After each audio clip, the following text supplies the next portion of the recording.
I've just run. 1960 interview, Richard Poywer, I hope I'm pronouncing that correctly, who I think was one of the founding powers at the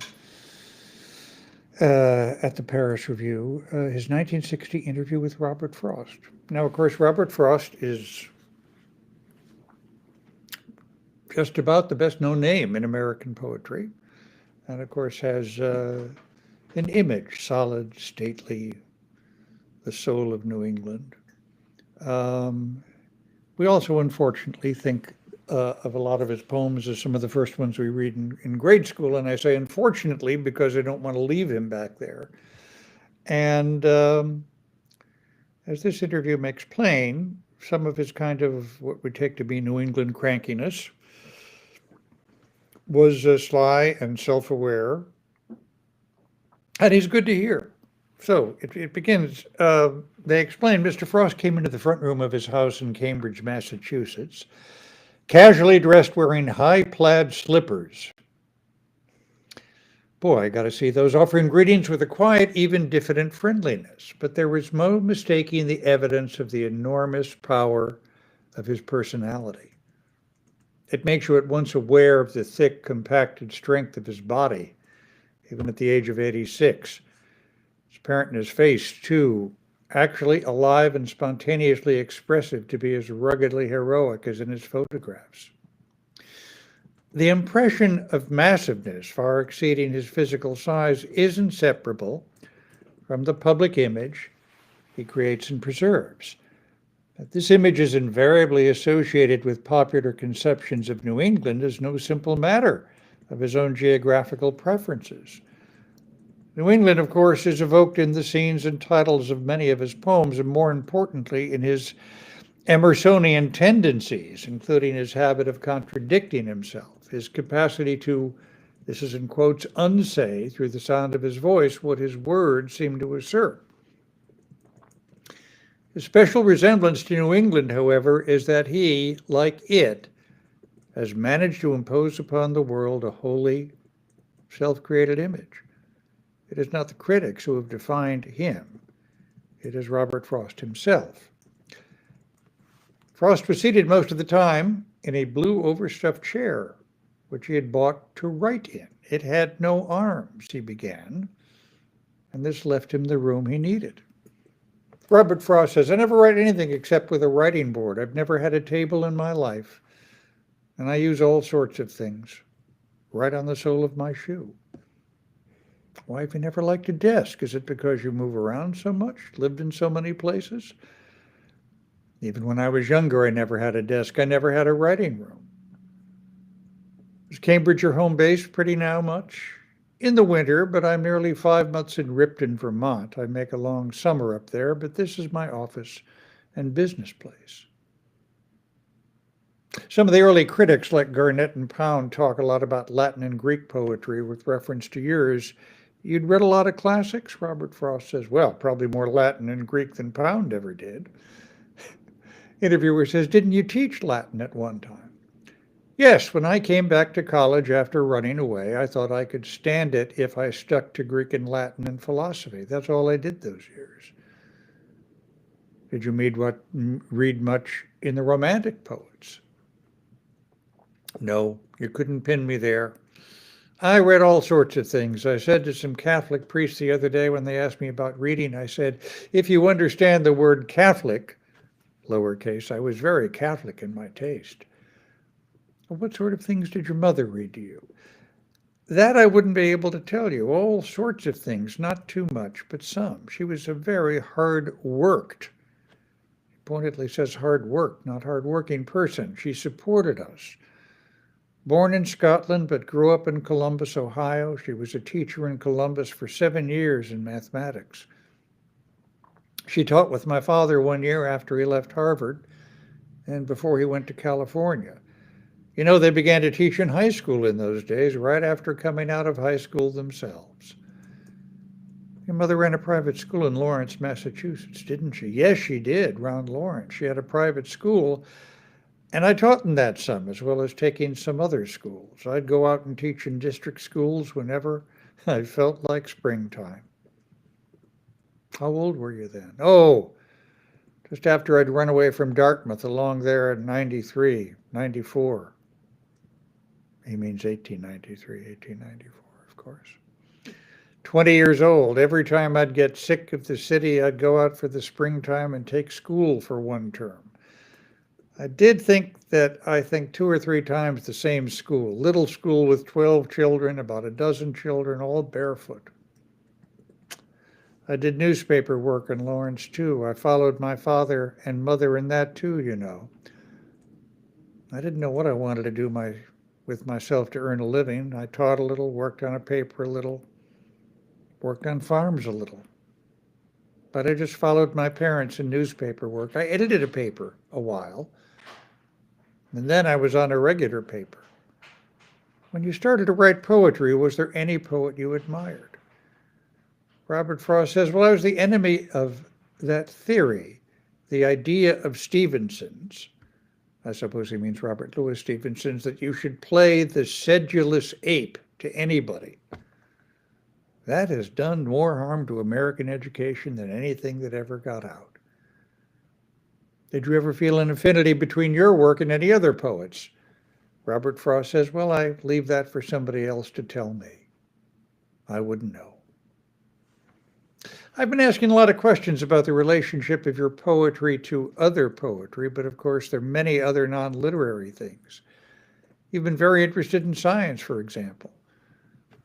Interesting. Robert Frost says, yes, you're influenced by the science of your time, aren't you? Somebody noticed that all through my book, there's astronomy.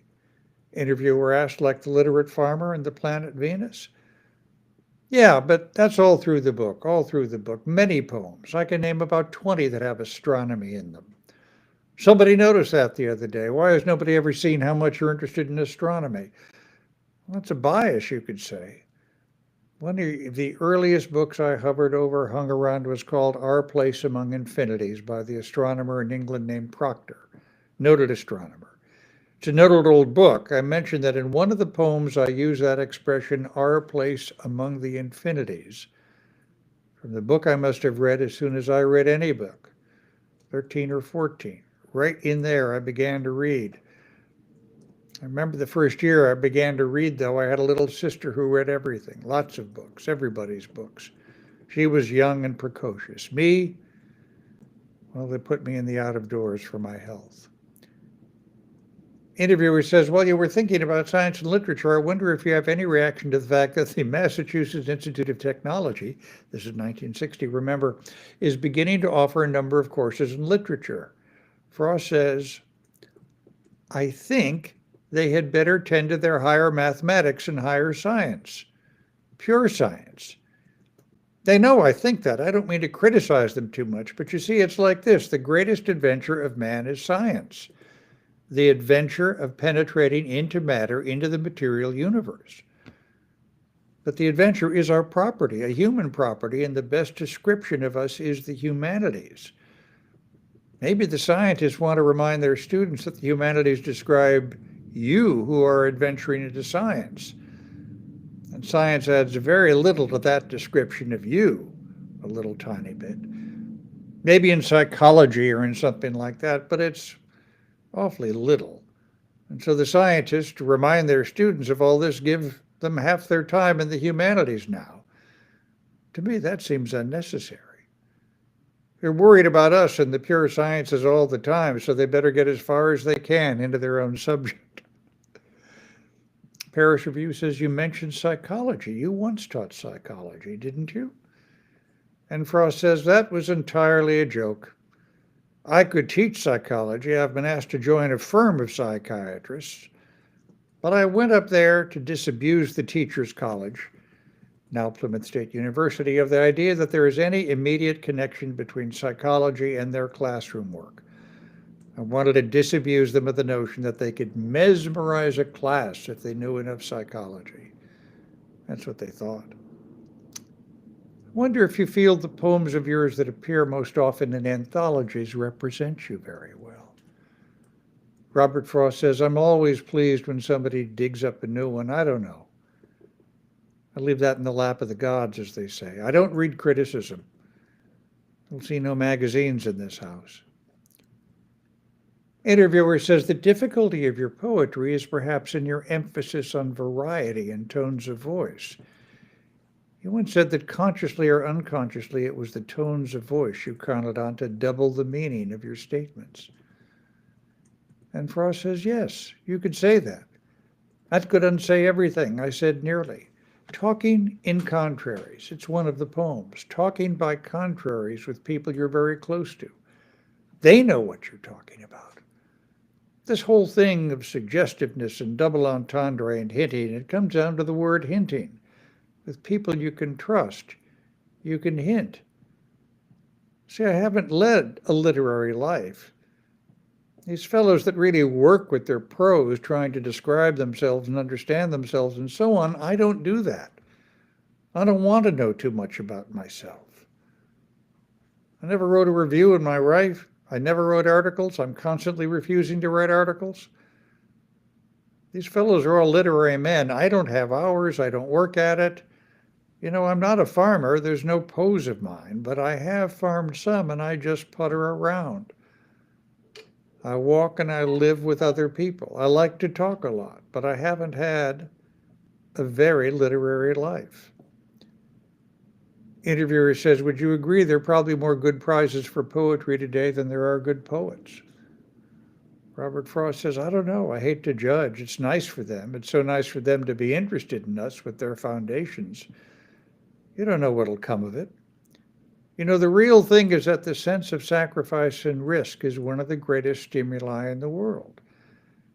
And you take all of that out of it. You take that away from it so that there's no risk in being a poet. I bet you'd lose a lot of pious spirits. They're in it for the hell of it, just the same with those fellows who were breaking through the sound barrier up there. Just the same. Poetry has always been a beggar. Scholars have also been beggars, but they delegate their begging to the president of the college to do it for them. Interviewer says, I was suggesting just now that perhaps the number of emoluments for poets greatly exceeds the number of people whose work deserves to be honored. Isn't this a situation in which mediocrity will necessarily be exalted? Robert Frost says, you know, I was once asked that and I said, I never knew how many disadvantages anyone needed to get anywhere. You don't know how to measure that. No psychology will ever tell you who needs a whip and who needs a spur to win races. I think the greatest thing about it with me has been this, and I wonder if others think it. Robert Frost talking now, says, I look at a poem as a performance. I look on the poet as a man of prowess, just like an athlete. He's a performer. And the things you can do in a poem are various. You speak of figures, tone of voice, varying all the time. I'm always interested, you know, when I have 3 or 4 stanzas in the way I lay the sentences in them. I'd hate to have the sentences all lie in the same stanzas. Every poem is like that. It's some sort of achievement in performance. Paris Review asked, do poets, young poets, send you things? Yes, some, not much, because I don't respond. I don't write letters. And I get a little and I meet them, I talk with them, I get some books, I wonder what they're at. There's one book that sounded like it might be good, Aw Hell. The book is called Aw Hell because, the way you say, you know, Aw Hell, well, that might be something. When you look at a new poem that might be sent to you, what is it that usually makes you read it all or not want to read it? Robert Frost. The thing of performance and prowess and feats of association, that's where it all lies. One of my ways of looking at a poem right away, it's sent to me right off, is to see if it rhymes. Then I know just when to look at it. The rhyme comes in pairs, don't they? 9 times out of 10 with an ordinary writer, 1 or 2 of the terms is better than the other. One makeshift will do, and then they get another, that's good, and then there's another makeshift, and then another one that's good. That is in the realm of performance. And that's the deadly test with me. I want to be unable to tell which of those rhymes he thought of first. Hard guy, Robert Frost, wouldn't you say? Yeah, I'm just going to say goodbye now, darling. Karen Smith wrote something. Did you see that? I don't know how to find it now. Oh, They well. can't hear her. Pardon me? They can't hear her because she's not over here. Oh, all right. Hmm. I think science Ca- and the arts are They're intertwined. intertwined. Okay, thank you. Thank you, Karen. Yes, I agree. He might even agree too, but he was being performative in the interview. So thanks very much for being with us on our open book. We have something tomorrow night, so we won't be with you. Maybe our friend SR can help us out with an encore. I don't know if you feel exalted after hearing from Robert Frost, but I don't know. The guy knew what he was doing. Let's put it that way. He was very deliberate. He just didn't see a tree and say, "I'll write a poem about it." He was shrewd, tough cookie. So thanks very much for being with us on our open book. Audio and video, okay? Let us know. Take care. See you later. Bye bye. I'm not sure